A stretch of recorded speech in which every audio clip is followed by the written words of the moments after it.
sesuai dengan janji kita di podcast beberapa hari yang silam dengan Bung M. Subhan SHMH. Beliau seorang putra bangsa yang sangat peduli kepada tertib hukum dan kepada nasib pribumi Nusantara. Tadi siang jam 13.30 beliau telah melaksanakan sidang pertama uji materi ke Mahkamah Konstitusi terkait kewarganegaraan orang-orang asing yang tinggal di Indonesia dan terbukti terkonfirmasi mereka belum pernah mengajukan kewarganegaraan.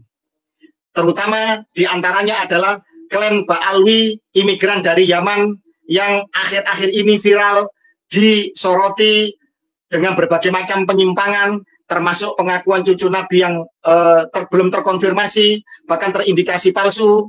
Mereka juga rasis, mereka juga membelokkan sejarah Nusantara, mereka juga memalsukan banyak makam-makam, dan kini mereka mencoba untuk mencaplok para pahlawan bangsa, diakui sebagai bagian dari mereka. Padahal menurut sejarah mereka baru datang setelah Perang Diponegoro, kurang lebih sekitar tahun 1832. Kemudian setelah itu, imigran dari Yaman ini tidak mendukung perjuangan kemerdekaan bangsa, mereka absen di gerakan 1908 Kebangkitan Nasional, mereka absen di Sumpah Pemuda 1928, mereka juga absen di dalam perjuangan seputar BPO PKI PPKI Persiapan Kemerdekaan Indonesia, hingga mereka juga absen di dalam Perang 10 November, padahal Jenderal Malabi wafat di Jembatan Merah di dekat Kampung Ampel, tempat banyak dari klan mereka tinggal, tanah perdikan Ampel tinggal sedikit, banyak yang dikapling-kapling oleh mereka, tapi mereka absen di dalam serangan agresi militer pertama dan kedua Belanda, mereka juga absen. Di dalam serangan Janur Kuning juga tidak tercatat nama mereka ikut dalam perjuangan bangsa. Tetapi kini mereka seolah-olah menjadi majikan-majikan dari pribumi Nusantara. Ternyata menurut Kang Mas Subhan, sarjana hukum, magister hukum ini yang telah mengajukan uji materi ke Mahkamah Konstitusi, mayoritas dari mereka terbukti belum pernah melakukan proses pengajuan kewarganegaraan kepada pemerintah Republik Indonesia secara resmi, sebagaimana amanat dari Undang-Undang Dasar 45 kita, pasal 26 konstitusi kita, dan juga Undang-Undang Kewarganegaraan yang itu oleh beliau diuji materi kepada Mahkamah Konstitusi. Baik, sekali lagi saya katakan, no viral, no justice. Kalau tidak viral, kalau tidak ramai, tidak meledak beritanya, tidak didukung oleh netizen, maka tidak ada keadilan. Begitulah yang masyhur di dalam kekinian Indonesia, bahwa keadilan harus dicapai dengan diviralkan dahulu. Karena itulah maka seluruh elemen bangsa yang peduli kepada nasib pribumi Nusantara, kepada konstruksi hukum kita, tertib hukum kita, tentang kewarganegaraan kita, harus mendukung perjuangan ini, pergerakan ini. Dan silahkan untuk apa yang menjadi pembicaraan pengawalan kita terhadap sidang Mahkamah Konstitusi ini bisa disebarluaskan. Boleh diambil video-video yang berkaitan dengan kegiatan ini, dengan perjuangan ini, tetapi tentu saja secara etika harus mencantumkan dari mana mengambil cuplikan video yang sedang kita konsen dan kita konsentrasi untuk melakukan uji materi di Mahkamah Konstitusi ini. Baik, tanpa panjang lebar, silakan Mas Subhan, Kang Mas kita, untuk menceritakan detail terkait mengenai masalah sidang hari ini di Mahkamah Konstitusi. Silakan, Kang Mas. Baik, Assalamualaikum warahmatullahi wabarakatuh. Waalaikumsalam warahmatullahi wabarakatuh. Tadi dimulai sidang panel, sidang pertama oleh Mahkamah Konstitusi, perkara nomor 14, yaitu perkara permohonan uji materi yang saya ajukan. Pada intinya, Majelis Hakim panel setuju dengan permohonan saya, namun ada beberapa perbaikan, dan itu saya terima sebagai masukan, karena perbaikannya hanya bersifat asosial atau hal yang tidak pokok, nggak apa-apa. Cuman ada salah penulisan, ada hierarki undang-undang yang kelewati, hanya itu. Tapi substansi daripada permohonan saya, justru hakim ada kekhawatiran, ini berdampak sangat luar biasa, kata dia. Pasti. Dia bilang begitu, Maka begini, harus ada dukungan yang luas oleh bangsa ini agar ini dikabulkan. Tetapi andai kata karena hakim udah khawatir begitu, nggak dikabulkan, juga tidak apa-apa sebenarnya. Karena materi undang-undang dasar pasal 26 itu jelas sekali. Yang menjadi bangsa Indonesia, yang menjadi warga negara Indonesia adalah bangsa Indonesia asli. Itu nggak bisa ditawar. Kalau ditanya, khusus yang umpama Ba'alawi, kita tanya, apakah mereka bangsa Indonesia? Bukankah dia bangsa Yaman? Bahkan kalau ditanyakan kepada dirinya sendiri, dia akan pasti bilang, dia bukan bangsa Indonesia. Nah, itulah kekhawatiran hakim, kenapa kalau ini dikabulkan, akan menjadi luar biasa dampaknya itu. Karena di semua lini pemerintahan, telah ada isian orang-orang Ba'alawi ini. Hampir di semua lini pemerintahan itu ada sekarang dia. Nah, itu kalau dikabulkan, itu teranulir dengan sendirinya mereka-mereka itu. Baik, sebentar. Sebelum terlalu jauh diceritakan, kami review bahwa sidang pertama tadi itu bersifat panel untuk melihat terkait materi gugatan, bukan gugatan ya, materi yang panjenengan ajukan, yang permohonannya, baik dari redaksional maupun sistematika atau hal-hal yang sebenarnya tidak krusial, itu agar diperbaiki. Ada masukan-masukan. Oke, itu yang pertama. Oke, itu yang pertama. Yang bersifat formal.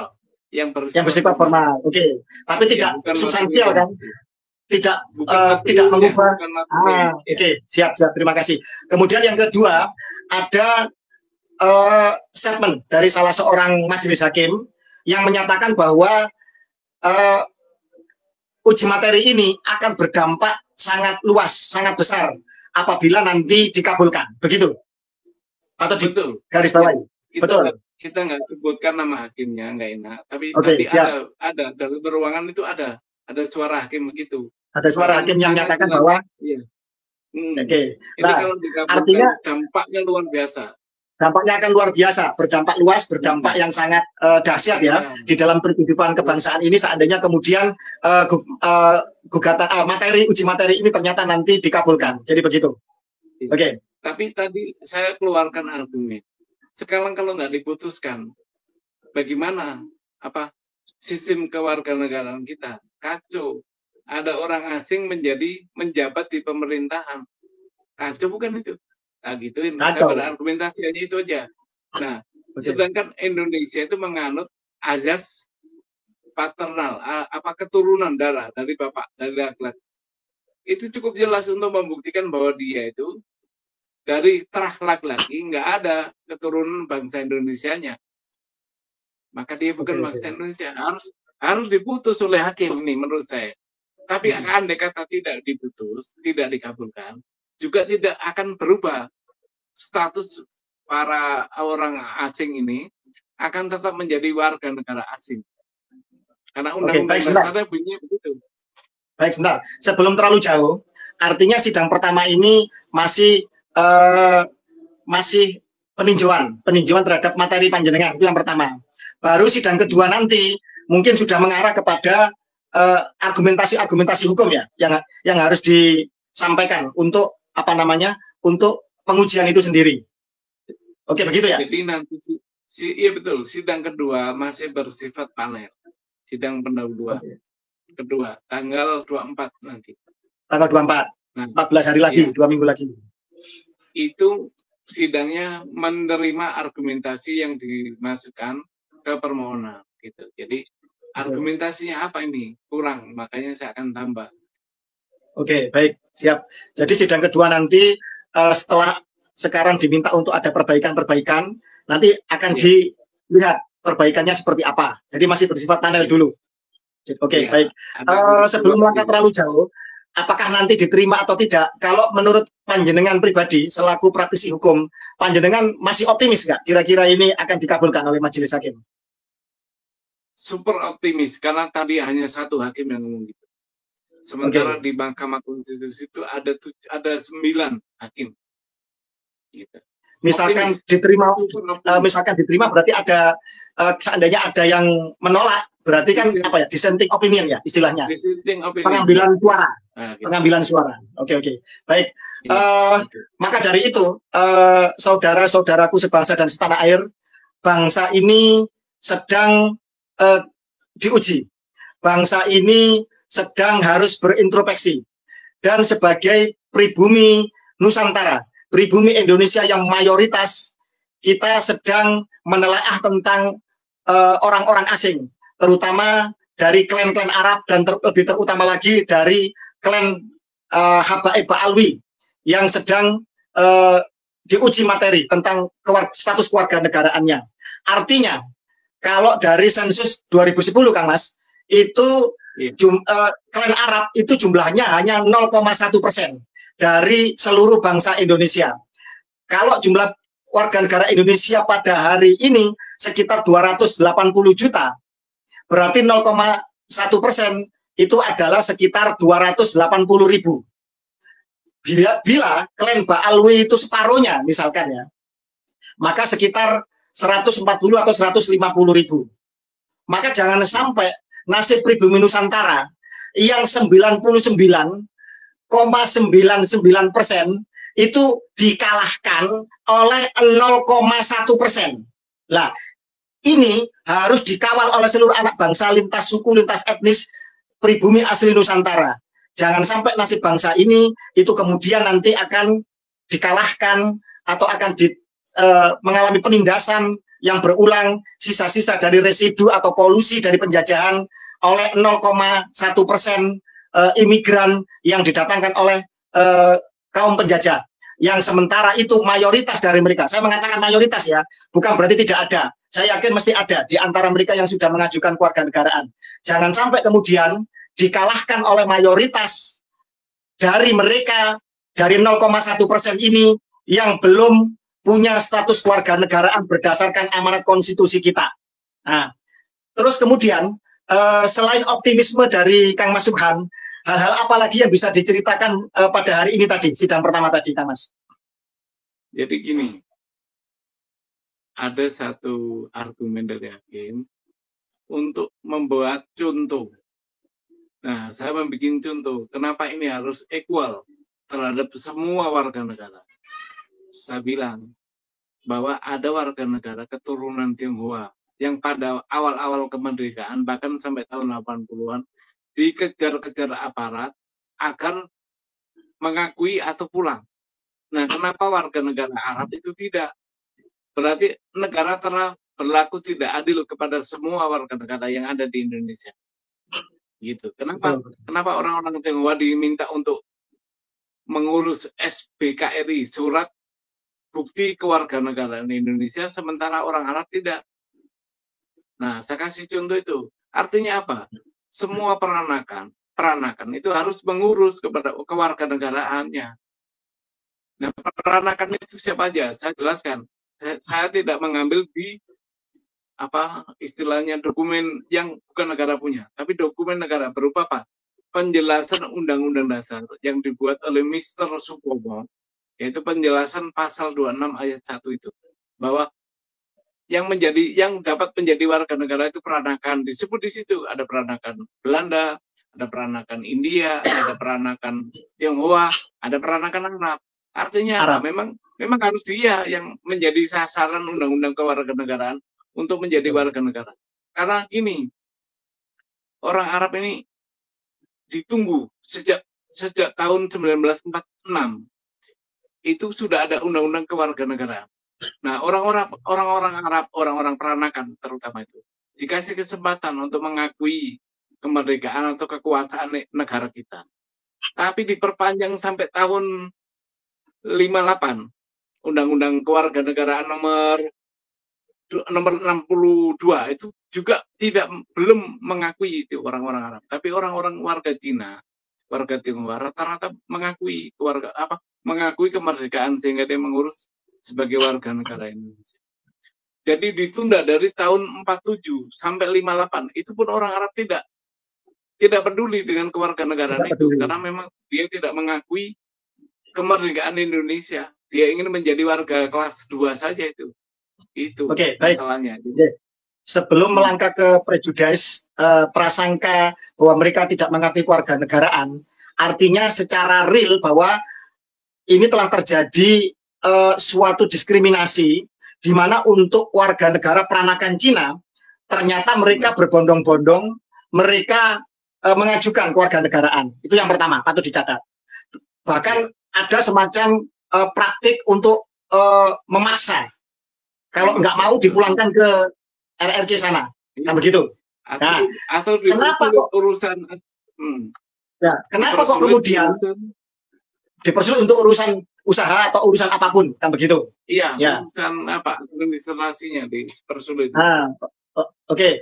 Tapi kenapa kok kemudian pemerintah Republik Indonesia pada saat itu kok begitu permisif kepada orang-orang peranakan keturunan Arab? Kira-kira menurut panjenengan kenapa? Ya, praduga nih ya. Karena memang seagama mayoritas kita, jadi permisif mereka. Dasar agama juga dibawa nanti. Berarti karena apa? Berarti karena seagama, artinya karena mereka ini para imigran Arab ini yang dari Yaman ya, terutama ya, itu dianggap seagama dengan pemeluk agama mayoritas yaitu Islam, sehingga mereka seolah-olah mendapatkan kelonggaran, dan kalau menurut saya bukan kelonggaran, ini pembiaran dan keteledoran sebenarnya. Iya. Kan begitu. Karena diskriminasinya ini parah. Kenapa Cina ditekan, yang Arab dibiarkan? Kan begitu. Lah, itu. Ini tidak boleh dibiarkan lagi. Hukum tidak boleh tumpul ke atas, tajam ke bawah. Termasuk juga tumpul kepada mayoritas, tajam kepada minoritas. Di mata hukum semuanya sama, kan begitu. Siapapun itu harus sama, kan begitu. Artinya di dalam masalah kewarganegaraan ini, kepada mereka-mereka seluruh peranakan dari etnis asing harus sama pula perlakuannya. Ini kalau kita mau menerapkan Bhinneka Tunggal Ika, mau menerapkan kesetaraan, mau menerapkan tertib hukum yang benar, kan begitu kan Mas? Kalau menurut kami seperti itu. Negara tidak boleh memihak kepada satu karena agama. Itu bahaya. Jadi equal kewarganegaraan itu tidak boleh dipandang dari agama. Itu akan berbahaya. Sekarang kita balik, coba ke umat Islam yang minoritas, apa bahayanya kita kan? Apa nggak bahaya kita? Ya. Nah, begitu sebaliknya, maka ukuran agama tidak boleh dicampur dengan hukum positif. Agama punya hukumnya sendiri, negara punya hukumnya sendiri. Dan kedua-duanya tidak bertabrakan kalau diterapkan. Setuju. Bahkan saling mengisi, gitu, mestinya itu. Nah, aparatur kita itu nggak punya pikiran begitu. Maka yang seagama lah yang dia terima, bahkan difasilitasi, gitu. Nah, yang double minoritas, kasihan. Baik. Maka berangkat dari situlah kita ingin pemerintah kita memandang sama semua di depan hukum warga negara. Nggak boleh pilih kasih. Itu. Oke, baik, kembali kepada optimisme panjenengan, dan kepada saya yakin para hakim Mahkamah Konstitusi masih punya hati nurani, masih punya akal sehat dan kejernihan berpikir untuk menegakkan konstitusi itu sendiri, karena mereka adalah garda terdepan untuk pengawal konstitusi. Artinya, seandainya kemudian optimisme kita berjalan bahwa uji materi panjenengan diterima, dikabulkan, maka berarti mereka-mereka yang duduk di dalam pemerintahan atau jabatan publik, jabatan politik, atau kemudian dalam hal ini sesuai dengan undang-undang agraria, bahwa ini harus ditarik dulu oleh negara. Begitu ya konsekuensinya kan Mas? Ini konsekuensinya sebenarnya sudah harus begitu. Tanpa ada putusan MK juga harus begitu, karena memang terbukti mereka bukan warga negara Indonesia. Cukup ditanya aja, kamu punya nggak pengesahan sebagai warga negara Indonesia? Kalau nggak punya, ya berarti orang asing. Nah, itu undang-undang sudah membatasi itu, undang-undang dasar dan undang-undang kewarganegaraan membatasi bahwa cukup punya nggak kau pengesahan. Nah, kalau nggak punya, kan tanpa MK pun nggak apa-apa. Tapi gini loh, pemerintah kita kalau tidak ada putusan begini, itu AB mengabaikan itu semua. Nyatanya mereka yang terbukti orang asing bisa menjadi calon presiden loh. Itu puncak untung itu nggak ketolongan tuh. Iya betul, puncak ketololan ya. Keteledoran dan ketololan. Artinya gini, sebenarnya tanpa langkah hukum uji materi ini, sebenarnya baik dari konstitusi maupun perundangan di bawahnya, ini sebenarnya secara otomatis mereka ini sebenarnya telah terbukti nyata-nyata dan sah bukan warga negara Indonesia sebenarnya, kan begitu. Cuma diperlukan langkah-langkah hukum untuk kemudian bisa menegaskan dan membuat melek semua mata anak bangsa kita ini, kan begitu. Misalkan gini Kang Mas. Misalkan gini, ada seorang Habib misalkan punya tanah atau aset atau SHM. Panjenengan berani untuk menggugat bahwa dia tidak berhak atau gugur kepemilikannya. Iya, akan saya buktikan itu di pengadilan kalau ada. Bahwa apa yang dia miliki hak atas tanah SHM itu harus gugur. Gampang aja itu nanti kalau di pengadilan buktikan bahwa kamu adalah warga negara Indonesia. Nah, muncul itu bukti. Karena gini, ini beda dengan apa pergulatan soal nasab. Kalau warga negara ini masih kontemporer, masih kekinian, masih bisa dijangkau, masih banyak yang hidup, undang-undangnya masih berlaku. Jadi kalau nasab itu udah puluhan ribuan tahun, jadi bisa berkelit. Tapi kalau ini nggak bisa berkelit mereka. Betul. Kenapa? Nenek moyangnya baru berketurunan baru 3 generasi paling ya 4 telah generasi. Bahkan ada yang generasi awal mungkin. Nah, undang-undang kita masih berlaku. Saya sepakat itu. Artinya gini, ketika mereka, saya dalam tanda kutip ya, klan Ba'alwi yang mengaku cucu Nabi ini, itu dipertanyakan nasabnya, perdebatannya adalah perdebatan yang panjang dari kitab yang seribu tahun lebih, kan begitu. Kita cari di abad-abad awal hingga ke sekarang pembuktiannya. Juga masih harus dengan sampling tes DNA, kan begitu. Orang Arab bagaimana, yang kemudian keturunan Ismail bagaimana, keturunan Ishak bagaimana, orang Quraisy bagaimana, Hasan Hussein bagaimana. Artinya butuh pembuktian yang harus komprehensif dan begitu luas cakupannya. Tetapi untuk membuktikan bahwa mereka bukan warga negara Indonesia dan mereka sebenarnya tidak berhak untuk menduduki jabatan publik atau memiliki aset-aset dan mendirikan organisasi di dalam ruang lingkup negara kesatuan Republik Indonesia berdasarkan konstitusi dan perundangan di bawahnya adalah sangat mudah sebenarnya. Karena mereka baru datang sekitar 3-4 generasi di Nusantara. Begitu, Mas Panjenengan. Iya, gini, batasan kita adalah kemerdekaan. Waktu merdeka, dia menjadi warga negara mana? Kalau dia menjadi jadi orang asing, bukan warga negara Indonesia, maka dia harus mengurus pengesahan sebagai warga negara. Nah, itu masih kejangkau. Nenek kita, kakek kita masih hidup itu, masih menyaksikan itu. Jadi gini, saya tegaskan lagi, tanpa putusan MK, mereka orang-orang bangsa lain yang tidak memiliki pengesahan sebagai WNI dan ikut dalam pemerintahan itu gampang membuktikan. Cukup kita tanya aja, adakah pengesahan? Kalau ada pengesahan, kita cek, ada nggak tercatat di lembaran negara? Karena gini, pengesahan sebagai WNI itu dicatat dalam buku negara, buku lembaran negara. Jadi gampang untuk ngeceknya. Iya. Baik. Parameternya gampang. Pertama mereka baru datang di Nusantara, ya, datuknya. Yang kedua ketika Indonesia merdeka, mereka sebagai orang asing punya nggak pengesahan? Atau pernah nggak mengajukan pengesahan? Itu yang kedua. Yang ketiga, ada komparasi, ada perbandingan dengan peranakan keturunan etnis asing yang di Nusantara, yaitu etnis Cina. Ternyata mereka berbondong-bondong pernah mengajukan kewarganegaraan. Tapi imigran Yaman, dalam tanda kutip, wabil khusus klan Habib Ba'alwi ini, yang sekarang merasa paling mulia, paling rasis, itu ternyata tidak pernah. Mayoritas tidak pernah mengajukan kewarganegaraan. Gampang sebenarnya pembuktiannya. Iya, cukup 2 undang-undang, undang-undang dasar dan undang-undang kewarganegaraan cukup ya, bahwa dia itu warga negara itu bukan. Itu ya. Jadi gini, akan sidang lagi tanggal 24 Maret. Nah, itu sidang panel kedua terakhir untuk menentukan sidang ini lanjut atau tidak.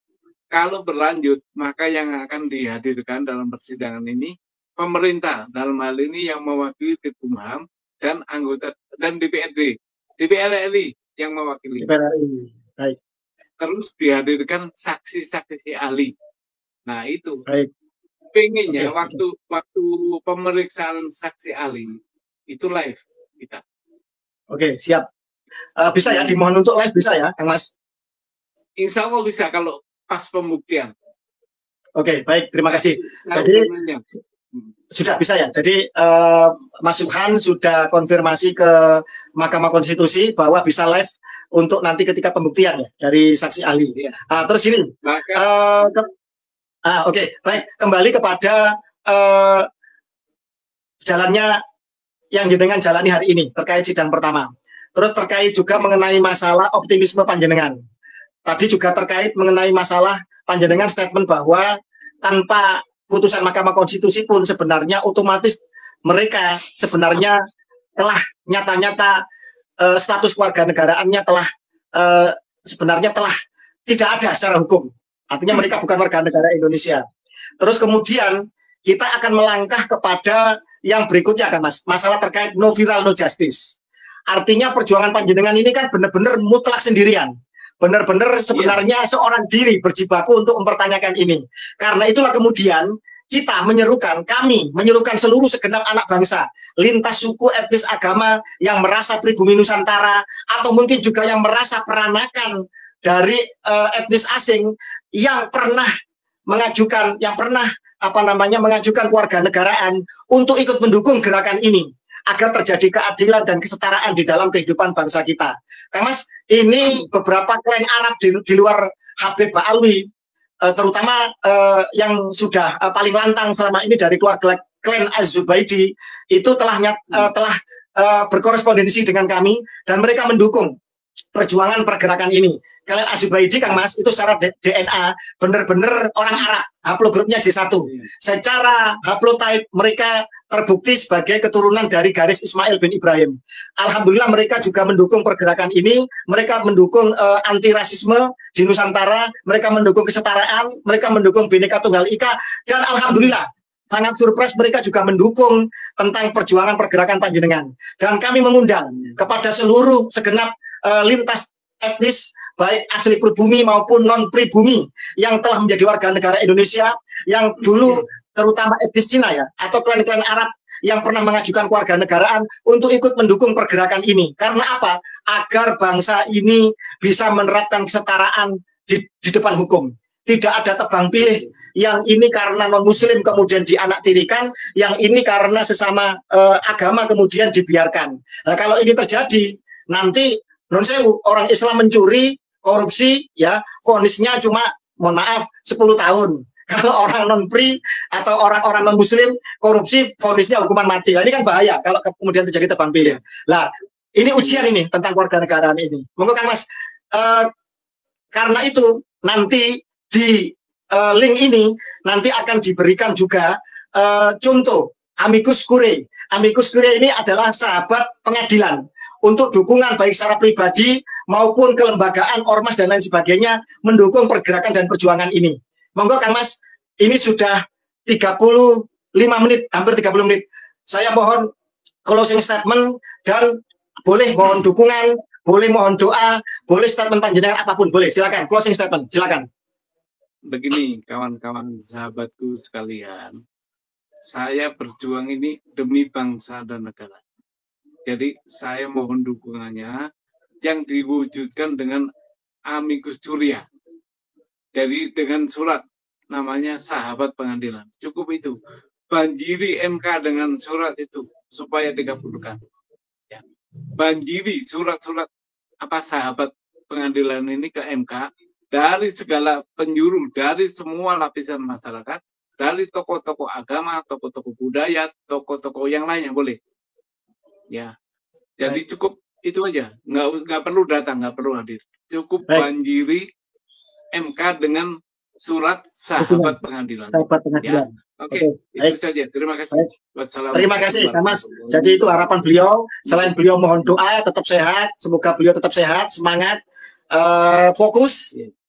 bulan puasa semoga semakin menambah semangat dan kesehatan beliau. Saya yakin beliau juga minta yang paling utama, tidak perlu datang, tidak perlu kemudian keluar biaya atau apapun. Beliau siap untuk berjuang sendirian sebagai putra bangsa. Cukup banjiri Mahkamah Konstitusi dengan amicus curiae. Itu sebuah surat untuk mendukung perjuangan pergerakan beliau sebagai sahabat pengadilan. Banjiri MK, ratusan ribu mungkin jutaan eks-lempar surat untuk mendukung perjuangan dan pergerakan beliau sebagai bukti bahwa anak bangsa Indonesia menghendaki kesetaraan di depan hukum, menghendaki tegaknya Bhinneka Tunggal Ika, dan menghendaki bahwa tertib hukum tentang kewarganegaraan dijalankan sebaik-baiknya agar bangsa ini tidak sampai dan tidak akan pernah dipimpin oleh orang asing, agar jangan sampai bumi, air, udara, dan kekayaan yang ada di dalam bumi Indonesia itu dikuasai oleh orang asing, tetapi semuanya benar-benar dikuasai oleh warga negara Indonesia, dikelola oleh negara untuk kemakmuran sebesar-besarnya pribumi atau warga negara Indonesia. Terima kasih. Salam Pancasila. Merdeka, merdeka, merdeka. Wassalamualaikum warahmatullahi wabarakatuh. Rahayu, rahayu Nusantaraku.